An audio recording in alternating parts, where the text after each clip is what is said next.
Hello to all, स्वागत है आप सबका एक बार फिर एटर्नल क्लासेस के अंदर। क्या पढ़ रहे हैं बेटा अपन? We are studying class 10th economics, chapter number 1 development. हमने इस चैप्टर के अंदर अब तक ये पढ़ा था कि डेवलपमेंट का मीनिंग क्या होता है। हर आदमी के लिए the notion of development is different for every individual. हर व्यक्ति के लिए डेवलपमेंट का मतलब क्या है, अलग अलग है। एवरी पर्सन मतलब उसका नेशनल डेवलपमेंट के लिए मीनिंग भी अलग अलग है। अब एक क्वेश्चन ये आता है हमारे सामने कि हम अगर दो अलग अलग कंट्रीज को, क्योंकि इससे पहले वाला टॉपिक हमने क्या डिस्कस किया था कि डेवलपमेंट जो है ना वो केवल इनकम के बेसिस पे नहीं है, डेवलपमेंट के और भी क्राइटेरियाज हो सकते हैं, है ना। जैसे हमने सोशल रिस्पेक्ट देखा था, सोशली अवेयरनेस देखी थी, मतलब कई सारे फैक्टर्स हमने डेवलपमेंट के लिए देखे थे। अब क्वेश्चन आपके सामने अगला टॉपिक जो बन जाता है वो क्या बन जाता है कि how to compare different countries और स्टेट। अलग अलग कंट्रीज के लोगों को या अलग अलग स्टेट के लोगों के बीच में अगर हमें कंपैरिजन करना है, हमें देखना है कि भैया उस कंट्री के लोग डेवलप्ड है या उस कंट्री के लोग डेवलप नहीं है, तो वो कंपैरिजन कैसे पॉसिबल है। हम कैसे अलग अलग कंट्री के लोगों को कंपेयर करें, कैसे उन लोगों के बीच में कंपैरिजन पॉसिबल हो सकता है। Development different for different people, ये हम सबने देखा है कि हर व्यक्ति के लिए डेवलपमेंट का मतलब क्या है बेटा, अलग अलग है। How come some countries are generally called developed and others under developed. हमने सुना होगा ना कई बार कि भाई वो कंट्री डेवलप्ड है, वो कंट्री अंडर डेवलप्ड है, या वो कंट्री डेवलपिंग कंट्री है। हमने 3 नोशन पढ़े कंट्रीज के रिगार्डिंग। तो जब हम अगर ये बात करें कि डेवलपमेंट का मतलब सबके लिए अलग अलग है, तो किस बेसिस पर, किस आधार पर यह कहा जाता है कि some countries are developed, some countries are under developed, उसके लिए क्या बेसिस है। When we compare different things they could have similarities as well as differences. जब हम क्या होते हैं दो अलग अलग चीजों को कंपैरिजन करने लगते हैं ना बेटा, तो उनमें कुछ सिमिलरिटीज भी आएंगी। जैसे इंडिया में और चाइना में क्या सिमिलरिटी है, वहां पर भी मेल फीमेल रहते हैं, इंडिया में भी मेल फीमेल रहते हैं, है ना। वहां के मेल्स के भी 2 आंखें, फीमेल्स के 2 आंखें, हमारे यहाँ के मेल्स के भी 2 आंखें, फीमेल्स के भी 2 आंखें। तो मतलब सिमिलरिटीज है, डिफरेंसेस भी होंगे। उनकी फूड हैबिट में डिफरेंस है, उनकी इनकम लेवल में डिफरेंस है, सब चीजें देखने को मिलेंगी। Which aspect do we use to compare them. अब बहुत सारे एस्पेक्ट है, हम कौन से एस्पेक्ट पे कंपेयर कर रहे हैं। अगर हम सिमिलर एस्पेक्ट्स को लेकर कंपेयर करेंगे कि मेल और फीमेल, चाइना में मेल रहते हैं और फीमेल रहते हैं, इंडिया में भी मेल रहते हैं फीमेल रहते हैं, तो फिर तो दोनों डेवलप्ड है। अगर हमने डेवलपमेंट का क्राइटेरिया क्या ले लिया कि type of citizen living, genders of citizen living in China and India, तो चाइना भी डेवलप्ड, इंडिया भी डेवलप्ड, दोनों इक्वल पोजीशन पे आ जाएंगे। लेकिन क्या वो क्राइटेरिया ठीक है क्या? नहीं है ना। तो डेवलपमेंट है, कोई कंट्री डेवलप है, कोई कंट्री डेवलप नहीं है। ये इस चीज पे डिपेंड करता है कि उन कंट्रीज के बीच में जो कंपैरिजन किया जा रहा है उस कंपैरिजन के लिए बेसिस क्या लिया जा रहा है। स्टूडेंट्स इन द क्लास, अब देखो आपकी बुक में ने एग्जांपल भी दिया है, आपकी स्कूल, आपकी बुक का एग्जांपल मैंने लिया है कि आपकी क्लास में बहुत सारे बच्चे हैं। अब उन बहुत सारे बच्चों को कंपेयर करो, आप अपने आप में देखो, आप सब बहुत सारे बच्चे हो, आप अपने आप को कंपेयर करो। आप में से कुछ की हाइट ज्यादा होगी, कुछ की हाइट कम होगी, कुछ हेल्दी होगा, गब्बू सा है ना, और कुछ क्या होगा, सुक्कर सा होगा, पतला सा। कुछ क्या होगा, पढ़ने में बहुत तेज होगा और किसी का पढ़ने में दिमाग ही नहीं लगता। किसी को बाइक चलानी बहुत अच्छी आती है, किसी को बिल्कुल नहीं आती। तो सबकी कैटेगरी अलग अलग है। अब अगर इन सब में कंपैरिजन किया जाए किसके बेस पर, मान लो ये पता करना है कि सब कि क्लास का मॉनिटर किसको बनाया जाएगा। अब क्लास का मॉनिटर किसको बनाना है, किस पे डिपेंड करता है कि भैया जिसकी हाइट सबसे ज्यादा है ना उसको क्लास का मॉनिटर बनाया जाएगा। अरे भैया जिसकी हाइट सबसे ज्यादा है उसको क्लास का मॉनिटर अगर आप बना दोगे तो फिर तो अब थोड़ी जो क्लास का मॉनिटर बन रहा है जिसकी हाइट सबसे ज्यादा वो पढ़ने में भी तेज हो, नहीं है ना जरूरी वो चीज, वो स्पोर्ट्स में भी अच्छा हो, हाइट ज्यादा है। तो हमारा कंपैरिजन किस बेस पे चल रहा है ये डिपेंड करता है। हम उसी बेस पे बता रहे हैं मॉनिटर किसके बेस पर होगा, हाइट के बेस पर, तो कोई और बनेगा। वहीं पर आपको जैसे कबड्डी की टीम बनानी है, अब कबड्डी की टीम में जो कबड्डी का प्लेयर अच्छा होगा उसी को लोगे ना। हो सकता है जो मोस्ट स्टूडियस स्टूडेंट है वो खेलने में अच्छा नहीं होगा। अगर वो खेलने में अच्छा नहीं होगा तो थोड़ा हम जो पढ़ने में अच्छा क्राइटेरिया ले लिया, हमने टॉप 5 स्टूडेंट्स कौन है क्लास के, भैया टॉप 5 बच्चे इनके नंबर सबसे अच्छे आते हैं, इनको कबड्डी की टीम में ले लो, तो कबड्डी की टीम क्या हो जाएगी, बेकार हो जाएगी, क्योंकि सबकी क्वालिटी अलग अलग। तो कंपैरिजन का बेसिस क्या है वो भी एक मायने रखता है। तो वही क्या लिखा है, The students in the class differ in their height, health, talent and interest. The healthiest student may not be the most studious one. हो सकता है सबसे मोटा गब्दू सा हो, वो पढ़ने में अच्छा नहीं हो. The criterion we may use depends on the purpose of comparison. अब हम कौन सा क्राइटेरिया यूज कर रहे हैं, ये किस पर डिपेंड करता है कि हमारा कंपैरिजन का पर्पस क्या है. आगे बात करें, यूजुअली वी टेक वन और more important characteristics of persons and compare them based on these characteristics. कई बार होता है लोगों को कंपेयर करने के लिए सिर्फ एक तरीके से नहीं देखा जाता है, एक से ज्यादा मायनों में लोगों को कंपेयर करने का प्रयास किया जाता है. आगे बढ़े, यहां तक कोई डाउट है किसी को? आगे देखिए और क्या लिखा है, ध्यान से समझना. क्या लिखा है बेटा कि अब डेवलपमेंट, कि develop income is considered to be one of the most important attribute. बिल्कुल ठीक है कि डेवलपमेंट की जब भी हम बात करेंगे तो इनकम को सबसे इंपॉर्टेंट फैक्टर मान सकते हैं. एक अच्छा मतलब सबसे इंपॉर्टेंट नहीं, एक इंपॉर्टेंट फैक्टर की तरह मान सकते हैं. लेकिन ये नहीं कि इनकम ही सब कुछ हो गया. लेकिन कंट्रीज, इसका मतलब अगर हम इनकम को मानते हैं, अगर क्राइटेरिया किसको लिया, इनकम को, तो जिन कंट्रीज की इनकम ज्यादा है वो मोर डेवलप कहलाएंगी और जिनकी कम है वो कम डेवलप कहलाएंगी. आपने क्राइटेरिया डेवलपमेंट का क्या लिया है, इनकम को. इसीलिए इनकम को क्राइटेरिया लेना बिल्कुल ठीक नहीं है. क्यों नहीं है? क्योंकि इनकम को हम क्राइटेरिया के बेस पर लेते हैं तो जिन कंट्रीज के अंदर इनकम ज्यादा है वो क्या है, मोर डेवलप्ड, और जिन कंट्रीज के अंदर इनकम कम है वो क्या कहलाएंगी, लेस डेवलप्ड. आगे बढ़ते हैं कि what is income of a country. अब कंट्री की इनकम होती क्या है, चलो इनकम को ले भी लिया तो कंट्री खुद कमाने थोड़ी जाती है. कंट्री में कौन कमाता है, वहां पे रहने वाले लोग. तो वहां पे रहने वाले लोग जितना भी टोटल इनकम अर्न करते हैं उन सबका टोटल कर दो, क्या कहलाएगी वो, कंट्री की इनकम कहलाएगी. उसको क्या कहेंगे हम, नेशनल इनकम. अब इसमें भी दिक्कत है. एक कंट्री जहां पर 100 पीपल रहते हैं, ये सब मिलकर 1 लाख रुपया कमाते हैं, तो इनकी टोटल इनकम हो गई 1 करोड़. इंडिया जैसी कंट्री जहां पर 1 करोड़ लोग रहते हैं, फॉर एग्जाम्पल हम बात कर रहे हैं, और ये सब मिलकर 1000 रुपया कमाते हैं, इनकम हो गई कितनी, 10,000 करोड़. वहां के लोग 1 लाख रुपया कमा रहे हैं, हमारे लोग केवल 1000 रुपया कमा रहे हैं, तो भी हमारी कंट्री डेवलप कहलाएगी. डेवलप कहलाएगी क्योंकि हमारी टोटल इनकम कितनी है, नेशनल इनकम कितनी है, 10,000 करोड़. अगर हम इसको क्राइटेरिया को लेते हैं तो, और उस कंट्री की इनकम कितनी है, केवल 1 करोड़, 10,000 टाइम्स ज्यादा इनकम है हमारी, तो ये तो दिक्कत हो जाएगी. क्योंकि पॉपुलेशन जिस कंट्री की ज्यादा होगी उसकी इनकम ऑटोमेटिकली ज्यादा होगी. तो ये क्राइटेरिया हम यूज नहीं कर सकते. वही बात लिखी है यहां पर कि कंट्री की टोटल इनकम क्या होती है बेटा, कि what is the total income of country. ध्यान दीजिए क्या लिखा है कि the income of all the residents of the country, the income of all the residents of the country. उस कंट्री में जितने भी लोग रहते हैं उनका टोटल कर दो, क्या आ जाएगी, total income. So comparison between countries, total income is not such an useful measure. क्यों नहीं है, मैंने रीजन बताया. रीजन कि जिस कंट्री की पॉपुलेशन ज्यादा है वहां पर लोग कम कमा रहे होंगे ना, तो भी उनकी नेशनल इनकम बढ़ जाएगी. और जिस कंट्री के अंदर पॉपुलेशन कम है वहां के लोगों की अर्निंग कम होने के बावजूद भी उनकी मतलब टोटल नेट अर्निंग ज्यादा है, पर अर्निंग ज्यादा है, उसके बावजूद भी उनकी टोटल इनकम क्या दिखाएगी, कम दिखाएगी. तो उस कंडीशन में डेवलप्ड और अंडर डेवलप्ड सही मेजरमेंट नहीं आएगा. इसलिए हम इनकम को, टोटल इनकम को सही नहीं मानते. तो फिर क्या माने, तो फिर क्या कंपैरिजन है. So comparison should be based on the average income, जिसको कि पर कैपिटा इनकम भी कहा जाता है. तो कंपैरिजन इनकम को अगर हम आधार मानते तो इनकम कौन सी, total income should not be used. Then which income should be used, average income should be used for the comparison between countries. Clear? कोई डाउट है, कंफ्यूजन नहीं होना चाहिए. आगे बात करते हैं बेटा अपन. अब क्वेश्चन ये आता है कि एवरेज इनकम का मतलब क्या है. एवरेज इनकम का सिंपल सा मतलब है उस कंट्री में जितने भी लोग रहते हैं. जैसे हमने बात की यहां पर, अभी जो मैंने आपको एग्जांपल दिया था उसी एग्जांपल को अगर हम समझे यहां पर कि देखो टोटल इनकम, मान लो हमने बात की कंट्री ए और कंट्री बी.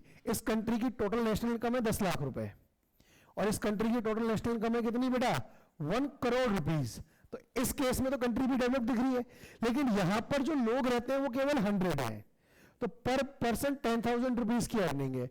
यहां पर जो लोग रहते हैं वो 1 लाख है, सॉरी 10 लाख है. कितनी है, 10 लाख. तो यहां पर केवल 1000 रुपीज की ही इनकम होगी। तो अब एवरेज इनकम आते क्या हो गया मामला, गड़बड़ हो गया, रिवर्स सिचुएशन हो जाएगी। तो हमेशा किसको बेस लिया जाना चाहिए, average income should be used as the measurement of, किस चीज के लिए बेटा, for the comparison between countries. तो वही बात लिखिए, क्या लिखा है ध्यान देना कि टोटल एवरेज इनकम का मतलब क्या है, total income of the country upon total population, और इसी को क्या कहा जाता है, पर कैपिटा इनकम भी इसी को कहा जाता है। क्लियर है, कोई डाउट नहीं है, आगे बात कर लेते हैं अपन और। अच्छा, अब इसी रिगार्डिंग ना वर्ल्ड डेवलपमेंट रिपोर्ट, कौन सी है बेटा, वर्ल्ड डेवलपमेंट रिपोर्ट भी एक हमारे को मिलती है, जो किसने बनाई है, वर्ल्ड बैंक ने। कौन इशू करता है इसको, वर्ल्ड बैंक। क्या इशू करता है, WDR, world development report, WDR, world development report. कौन इशू करता है बेटा इसको, वर्ल्ड बैंक इसको इशू करता है। क्या कहता है वो, कि ये क्यों लिया जाता है, क्या कहती है report, used in classifying countries in the basis of income.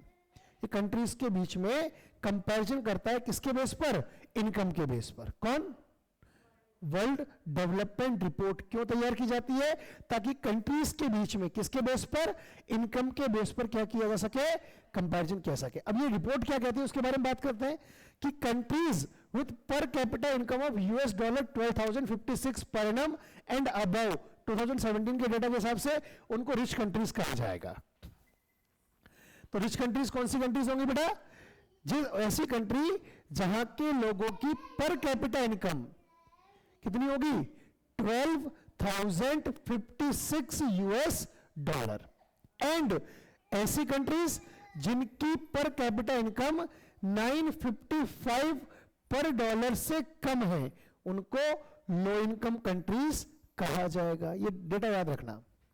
India कौन सी कैटेगरी में आता है, लो मिडिल इनकम कंट्रीज, क्योंकि यहां की इनकम कितनी है पर कैपिटा इनकम 1820, मतलब 955 से ज्यादा है और 12,056 से कम है, इसलिए किस में आता है, ये लो मिडिल इनकम कंट्री में इंडिया आता है। बड़े हमारे लिए सोचने की बात है कि the rich countries excluding countries of middle east and certain other small countries are generally called developed countries। बहुत सारी छोटी छोटी कंट्रीज है जिनको भी डेवलप्ड कंट्रीज की कैटेगरी में आते हैं, इंडिया उनसे भी नीचे है। रीजन है कि पॉपुलेशन हमारे यहाँ पर बहुत ज्यादा है और मैक्सिमम पॉपुलेशन कैसी है, लाइबिलिटी है, जो कि नॉन वर्किंग पॉपुलेशन है।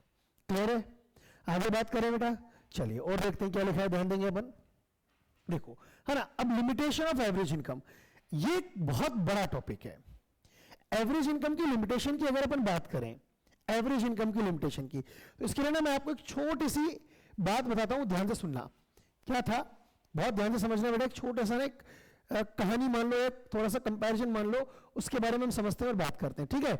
अब क्या था कि मान लो हम बात करें कि 4 दोस्त थे, A, B, C और D। क्या थे, 4 दोस्त थे, कितने थे, A, B, C और D।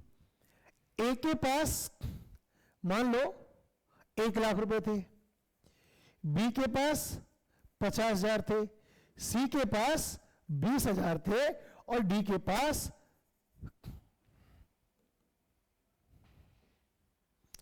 10 और 50, 1,50,000, 1,50,000, 20,000, 1,70,000, 3,30,000 रुपीज थे। ठीक है, ये सब जा रहे हैं, घूमने फिरने जा रहे हैं। अब घूमने फिरने गए तो इन्होंने देखा कि यार हम घूमने चल रहे हैं, हमारे पास 5 लाख रुपए हैं। कितना पैसा है इनके पास, 5 लाख रुपया इनके पास है। तो यार हम ना ऐसा करेंगे, कॉन्ट्री कर लेंगे। 5 लाख रुपए इकट्ठे हो गए ना, और 5 लाख रुपए में क्या डिसीजन लिया इन्होंने, कॉन्ट्री कर लेंगे। खर्चा भी कितने का होना है, 5 लाख का, कॉन्ट्री कर लेंगे। अब जब कॉन्ट्री करने बैठेंगे तो एक आदमी के हिस्से में कितना पैसा आएगा, 1,25,000। क्या वो 1,25,000 सारे दे पाएंगे क्या, केवल कौन दे पाएगा, एबीसी। क्यों नहीं दे पाएंगे एबीसी, क्योंकि उसके पास, उनके पास टोटल में तो है। तो एवरेज इनकम की लिमिटेशन है कि एवरेज इनकम दिखा रहा है सब कुछ ठीक है, लेकिन क्या एक्चुअल में सब कुछ ठीक है, नहीं है। दिखने में क्या दिख रहा है यार, 4 लोगों के पास मिलकर 5 लाख रुपए है, अच्छी बात है, लेकिन क्या वो 5 लाख रुपए चारों के पास इक्वली डिवाइडेड है, नहीं है, तो वो डिस्पैरिटी यहां पर शो करता है।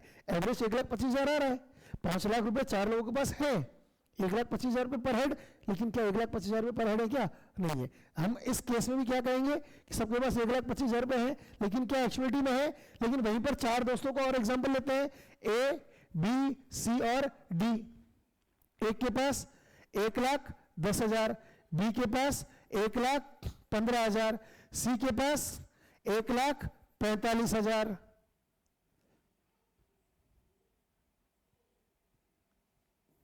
और इसके पास 1,50,000। अभी भी इन तीनों के पास मिला के 5 लाख है और 4 ही लोग हैं, तो 1,25,000 पर हेड। तो ये सिचुएशन ज्यादा बेटर है, तो यहां ऑलमोस्ट सबके पास इतना पैसा है, लेकिन यहां पर लेकिन केस एवरेज इनकम दोनों की क्या है? सेम है ना? तो आपकी बुक में भी ये चीज दी हुई है, वही बात हम देख रहे हैं, देखो यहां पर दिया हुआ है ना, इसमें क्या दिख रहा है आपको कि 1 2 3 4 5 लोगों ने मिलकर 4 चेयर बनाई है और चारों मिलकर उसको डिवाइड कर रहे हैं, तो ये एवरेज इनकम ठीक है। लेकिन यहां भी लोग कितने हैं? 1 2 3 4 5, चेयर कितनी है? 1 2 3 4 5 6 चेयर है, 5 लोग हैं, 6 चेयर हैं, लेकिन उनमें से 4 तो अकेले आदमी के पास है। एवरेज तो दोनों केस में सेम है, एवरेज दोनों केस में सेम है, उल्टा इस केस में एवरेज ज्यादा है। यहां पर 4 चेयर है 5 लोगों के पास, तो पर हेड 1 चेयर भी नहीं आ रही है, 0.8 चेयर आ रही है। यहां पर हेड मतलब 6 चेयर है कितने लोगों के पास? 5 लोगों के पास, तो 1.2 चेयर्स ज्यादा आनी चाहिए। क्या एक्चुअल में है क्या ऐसा? इन लोगों के पास तो 0.5 चेयर्स आ रही है, जो कि एवरेज से कम है। इस अकेले के पास 3 चेयर है। तो ये एवरेज इनकम की समस्या है। एवरेज इनकम क्या करता है कि डिस्पैरिटी को हाइड कर देता है, जो विभिन्नताएं हैं, जो असमानताएं, उनको क्लियरली शो नहीं करता है। ठीक है ना? तो वही दिया है यहां पर कि averages are useful for comparison but they also hide disparities. जो अंतर है उसको ये छुपा देता है। It does not tell us how this income is distributed among people. हमें ये नहीं बताता कि लोगों के बीच में इनकम को डिवाइड कैसे किया गया है। कोई डाउट है यहां तक? आगे बात करें। एवरेज इनकम की लिमिटेशन समझ में आ गई? आगे बढ़ते हैं अपन। और क्या लिखा है देखो, अब इनकम एंड अदर क्राइटेरिया। अब क्या कंपैरिजन केवल इनकम के बेस पर होना चाहिए? नहीं, ठीक है, इनकम के बेस पर हम कर रहे हैं, इनकम बेटर है, लेकिन केवल इनकम के बेस पर अगर कंपैरिजन किया जाएगा तो वो कभी भी क्या नहीं होगा? ठीक नहीं होगा। तो इनकम के जब इनकम के द्वारा कंपैरिजन किया तो उसमें कितनी सारी समस्याएं हमको देखने को मिली। तो और कौन कौन से फैक्टर्स हैं किसके अलावा? इनकम के अलावा, जिनके बेस पर हम कंट्रीज को कंपेयर कर सकते हैं। क्या क्या है? We found that people not only think of better income, not, ठीक है, बेटर इनकम के बारे में सभी सोचते हैं, इनकम सबको चाहिए नो डाउट, लेकिन केवल इनकम के बारे में नहीं सोचते हैं। बट ऑल्सो हैव गोल्स, लेकिन इसके अलावा भी उनके कुछ गोल होते हैं, such as security, respect from others, equal treatment, freedom, ये भी उन लोगों की प्रायोरिटी पे होता है। So similarly when we think of a nation और a region, we may besides average income के अलावा think of other equally important attributes. जैसे एक नॉर्मल पीपल के लिए केवल इनकम इंपॉर्टेंट नहीं है, वैसे कंट्री से कंपैरिजन के लिए भी केवल इनकम को बेस नहीं बनाया जा सकता। इस बात को समझने के लिए हम यहां पर एग्जांपल लेते हैं। एग्जाम्पल को देखने को क्या पता लगता है कि per capita income of select states, कुछ स्टेट्स का हमने पर कैपिटा इनकम का एग्जांपल लिया। जैसे हरियाणा की पर कैपिटा इनकम है बेटा एनुअल 1,80,174 रुपीज, मतलब एक आदमी ऑन एन एवरेज एक साल में 1,80,174 रुपए कमाता है। केरल में 1,63,475 रुपए कमाता है आदमी साल भर में, 1,63,475, और बिहार में 34,409। अब इस कंपैरिजन को लिया जाए तो क्या दिख रहा है? Haryana is that on the top. लेकिन क्या एक्चुअल में Haryana is on the top है क्या? समझना क्या है हमें कि इन एक्चुअली क्या Haryana is on the top है? नहीं है। अब इसके लिए ना एक टेबल दी हुई, इसको कंपैरिजन को देखते हैं अपन। इस कंपैरिजन को समझते हैं अपन, उसके पहले कुछ चीजों को समझते हैं अपन, जो टर्म्स दी हुई जैसे IMR, इन्फेंट मोर्टेलिटी रेट, जैसे लिटरेसी रेट, जैसे नेट अटेंडेंस रेशियो, है ना। इन तीनों को समझ लेते हैं, उसके बाद हम इसको डिटेल में हम समझेंगे। क्या दिया है, ध्यान देना, समझना बेटा। इन्फेंट मोर्टेलिटी रेट मतलब ऐसे बच्चे जिनका जन्म हुआ और जन्म होने के बाद वो कम से कम 1 साल की लाइफ उन्होंने, मतलब जो 1 साल की लाइफ भी जिन्होंने कंप्लीट नहीं की, और उसके पहले जिनकी डेथ हो जाती है, वो इन्फेंट मोर्टेलिटी रेट में आता है। जैसे मान लो आपके इलाके में 10 बच्चों ने जन्म लिया, और उन 10 में से 2 बच्चे ऐसे हैं जिनकी डेथ क्या हो जाती है, 1 साल का होने से पूरे पहले हो जाती है। तो पर 1000 पे कंपेयर करेंगे तो वो क्या हो जाएगा, इन्फेंट मोर्टेलिटी रेट कहलाएगा। तो क्या है इन्फेंट मोर्टेलिटी रेट का मतलब, indicates the number of children that die before the age of 1 year as a proportion of 1000 live children born in the particular year. 1000 live children born मतलब जीवित बच्चे पैदा होने चाहिए। कुछ बच्चे तो ना पैदा ही मरे हुए होते हैं, तो उनको इसके अंदर काउंट नहीं किया जाता है। जन्म जिंदा हुआ है और 1 साल की एज होने से पहले जिनकी क्या हो जाती है, डेथ हो जाती है। तो ऐसे बच्चों को अगर कंपैरिजन करें तो केरला में तो 10 ही है, 1000 में से केवल 10 बच्चों की डेथ होती है। हरियाणा में कितनी है, 30 बच्चे मर जाते हैं ऐसे, और बिहार में 35। तो हरियाणा तो सेकंड नंबर पे आ गया। केवल इनकम के बेस पे हरियाणा टॉप था, सिक्योरिटी के बेस पर हरियाणा क्या नहीं है, गलत कंडीशन में है। उसकी पोजीशन कौन सी है, सेकंड नंबर की है। आगे बढ़े, लिटरेसी रेट की बात करें तो लिटरेसी रेट के लिए ना कंट्री केवल उस पॉपुलेशन को गिना जाता है जिनकी एज 7 साल से ऊपर है। जिनकी एज क्या है, अबव 7 ईयर्स है, केवल उन्हीं को लिटरेसी रेट के लिए पॉपुलेशन के अंदर काउंट किया जाता है। तो मतलब कंट्री की वो पॉपुलेशन जिनकी एज 7 ईयर्स से ऊपर है, और उनमें से 7 ईयर्स की जो पॉपुलेशन है, 7 ईयर्स से ऊपर की जो पॉपुलेशन है, उनमें से जो लिख सकते हैं, जो पढ़ सकते हैं, उनका टोटल निकाला जाता है, उनको फिर परसेंटेज निकाला जाता है, तो वो लिटरेसी रेट कहलाती है। Literacy rate measures the proportion of the literate population in the 7 and above age group। 7 साल या उससे ऊपर की एज के जो लोग हैं उनमें से पढ़ सके लिख सके। केरला में 94% लोग ऐसे, हरियाणा में केवल ऐसे 82% है, बिहार में 62% है। तो यहां पर भी केरला टॉप पर है। अगला है नेट अटेंडेंस रेशियो ना, ये एक अच्छी चीज है, कंफ्यूज भी करती है। सिंपल सी बात समझना, ऐसे बच्चे जिनकी एज 14 और 15 साल के बीच के बच्चे हैं, वो जिनका एज ग्रुप क्या है 14 to 15 ईयर्स, जो स्कूल डेली जाते हो, जो डेली स्कूल जाते हो, मतलब ऐसे कंट्री की टोटल पॉपुलेशन में हम 14 to 15 ईयर्स एज की पॉपुलेशन के बच्चे निकालेंगे। मान लो ऐसे बच्चे 1000 हुए, उन 1000 में से केवल 600 बच्चे क्या हैं, जो कहां जाते हैं, स्कूल जाते हैं। 400 बच्चे स्कूल नहीं जाते हैं। तो कंट्री का, उस एरिया का नेट अटेंडेंस रेशियो कितना हो गया, 60%। वही चीज है। तो वही क्या लिखा है कि net attendance ratio is the total number of children of age group 14 and 15 year attending school as a percentage of total number of children in the same age group. Clear है यहां तक, बात समझ में आ गई सबको। अब यहां देखें कि नेट अटेंडेंस रेशियो की बात करें तो केरला में 83% लोग स्कूल जाते हैं बच्चे ऐसे, हरियाणा में केवल 61% ही है, बिहार में 43% है। तो बेसिकली बात क्या कि हरियाणा और केरला का कंपैरिजन करें, बिहार तो चलो हर कंडीशन में थर्ड पे ही था, लेकिन केरला और हरियाणा की बात करें तो हरियाणा केवल किसके बेस पर टोटल था, टॉप पे था, इनकम के बेस पर, बाकी और किसी बेस पर हरियाणा ऊपर नहीं था। तो अगर हम कंपैरिजन करें तो केरला को हम बेस्ट कंडीशन में पाएंगे। तो कंपैरिजन के लिए इनकम का बेस केवल क्या नहीं है, ठीक नहीं है। यहां पर इसी बात को समझाया गया है। आई स्टॉप, सबको क्लियर होगी यहां तक। आगे बात करें, ध्यान दीजिए और क्या लिखा है देखो। अब अगला टॉपिक आ जाता है हमारा पब्लिक फैसिलिटीज। ये क्लियर है हमारा टॉपिक। हम नेक्स्ट टॉपिक की तरफ मूव करते हैं, जो क्या है बेटा आपका पब्लिक फैसिलिटीज। क्या होती है पब्लिक फैसिलिटीज, जो कि सबके द्वारा इक्वली यूज किया जाए। ऐसी फैसिलिटीज जो कि सबके द्वारा इक्वली यूज की जाती है। मतलब देखो एक अच्छी लाइन लिखी है यहां पर, money in your pocket can not buy all the goods and services that you may need to live well. आपके पास कितना ही पैसा हो, लेकिन आप उससे हर वो चीज नहीं कर सकते जो कि आपके जीवन के लिए बहुत जरूरी है। जैसे क्या आप उस पैसे से पॉल्यूशन फ्री एनवायरमेंट खरीद सकते हो? आपके पास बहुत पैसा है, लेकिन उस पैसे से क्या पॉल्यूशन फ्री एनवायरमेंट खरीद सकते हो? आप जिसे मतलब हमारे पास इतना पैसा है और हमने ना क्या खरीद लिया, हमने एनवायरनमेंट खरीद लिया जो कि पोल्यूशन फ्री है, पर अब जिस जगह हम जाएंगे ना वो जगह ऑटोमेटिकली पोल्यूशन फ्री हो जाएगी, पॉसिबल नहीं है। क्या आप दवाइयां बिना मिलावट की खरीद सकते हो? जो मार्केट में दवाई मिल रही है वही तो लेके आओगे, किसी भी स्टोर से ले आओ, अगर उसमें मिलावट है तो है।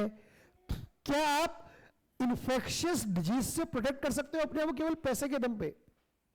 अगर ऐसा होता तो जब कोविड आया था बड़े बड़े सेलिब्रिटीज को हुआ था, उनके पास तो बहुत पैसा है, अगर इतना पैसा है और वो पैसे के दम पर अपने आप को रोक सकते कि भैया हमें कोई डिजीज, हमें कोरोना नहीं होगा। क्यों नहीं होगा कोरोना? क्योंकि हमारे पास पैसा बहुत है। क्या संभव है कि ये चीज नहीं है? तो वही बात बताई गई है कि पैसे से हम वो सब चीज नहीं कर सकते। ये सब क्या है? ये पब्लिक फैसिलिटीज है, ये सबको इक्वली क्या करनी पड़ेगी? यूज में लानी पड़ेगी।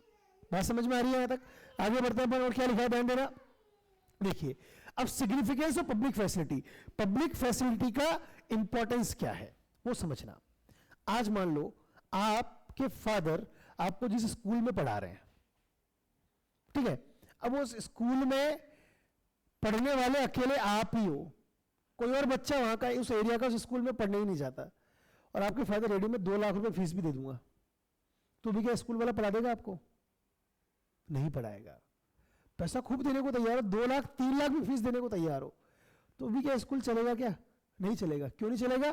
क्योंकि फीस से मतलब नहीं है वहां पर, और बच्चे भी होने चाहिए। जब तक पब्लिकली उसको यूज नहीं किया जाएगा ना, तब तक आप उसको यूज नहीं कर सकते। बस है, ट्रांसपोर्टेशन है, आप बस में जाते हो, पब्लिक बस में, ट्रेन में जाते हो, ट्रेन में अगर कोई लोग जाना ही बंद कर देंगे तो ट्रेनें क्या हो जाएंगी? बंद हो जाएंगी, चाहे चार्जेस कितने ही हाई हो। लेकिन ये कब चलेंगे?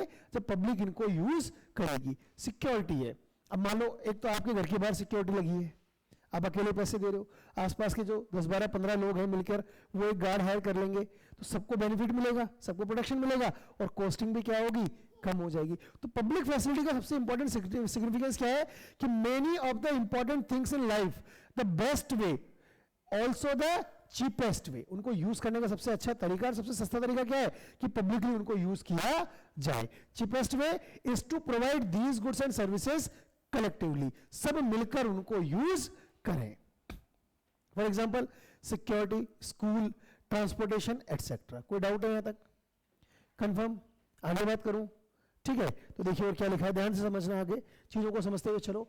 अच्छा, with the increase in public facilities other criteria also enhances. ये क्या बात हो गई? पब्लिक फैसिलिटी अगर बढ़ेगी तो बाकी और फैक्टर्स भी डेवलप होंगे। कैसे? हेल्थ बढ़ेगी तो एजुकेशन भी बढ़ेगा। हेल्थ और एजुकेशन के अंदर क्या है? एक कन्वर्स डायरेक्ट रिलेशन है। हेल्दी आदमी होगा, अच्छा पढ़ पाएगा, अच्छा सोच पाएगा, तो उसकी एजुकेशन भी उसको अच्छी मिलेगी। हेल्दी होगा, बीमारी में पैसा खर्च कम होगा, तो वो उस पैसे को कहाँ इन्वेस्ट करेगा? एजुकेशन पे उस पैसे को इन्वेस्ट कर सकता है। तो पब्लिक फैसिलिटीज से हेल्थ और एजुकेशन का क्या होता है? डेवलपमेंट होता है। कैसे? कि केरला, इसका एग्जाम्पल दिया है, केरला में क्या है कि लो इन्फेंट मोर्टेलिटी रेट है, बच्चे कम मरते हैं वहां पर, हमने देखा 92% तक है। क्यों है लो इन्फेंट मोर्टेलिटी रेट? क्योंकि उन्होंने हेल्थ और एजुकेशन फैसिलिटीज में अच्छा पैसा इन्वेस्ट किया है। और हेल्थ कौन सी? Public health facility. Education facility कौन सी है? पब्लिक तो हेल्थ और एजुकेशन वैसे भी, वो तो वैसे भी पब्लिक फैसिलिटी में आता है।